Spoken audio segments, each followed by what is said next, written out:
কারণ সামনে তো ফাইনাল পরীক্ষা তো।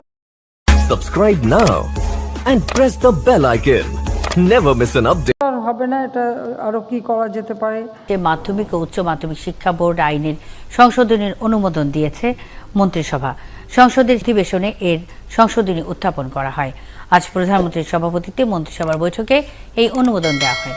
বৈঠক শেষে শিক্ষামন্ত্রী দীপুমণি জানান, আইনের সংশোধনী উত্থাপন করা হবে। এরপর আইনটি পাশ হলে গেজেট প্রকাশ করা হবে।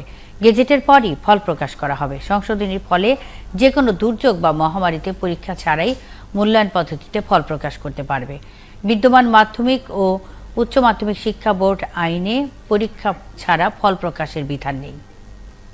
যদি এরকম কোনো দৈব দুর্বিপাক হয়, কোনো ধরনের প্যান্ডেমিক হয়, এপিডেমিক হয়, কোনো কারণে যদি পরীক্ষা নেওয়া সম্ভব না হয় কিংবা স্বাভাবিকভাবে নেওয়া সম্ভব না হয়, কম সিলেবাসে নেওয়া বা পরীক্ষা ছাড়াই বা ভিন্নতর কোনো মূল্যায়ন পদ্ধতির মাধ্যমে মূল্যায়ন করে সনদ দেয়া, সেই সুযোগটি যেন সরকার তখন সিদ্ধান্ত নিয়ে গেজেট বিজ্ঞপ্তি দিয়ে যেন এটা করতে পারে, সেই সংশোধনীটুকু আনা হয়েছে। 9টা সাধারণ বোর্ড আর একটা কারিগরি বোর্ড, একটা মাদ্রাসা বোর্ড, 3টা বোর্ডেরই যে আইন আছে সেই 3টা বোর্ডের আইনেই এই সংশোধনীটা আনা হচ্ছে।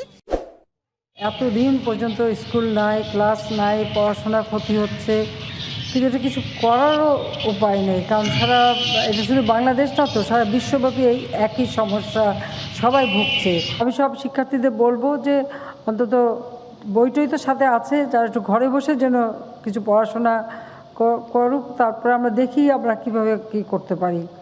কারণ সামনে তো ফাইনাল পরীক্ষা তো আর হবে না, এটা আরও কী করা যেতে পারে, বা প্রমোশনটা দিয়ে পড়াগুলির জন্য চলতে থাকে, সে ব্যবস্থাটা আমরা আরও চেষ্টা করছি।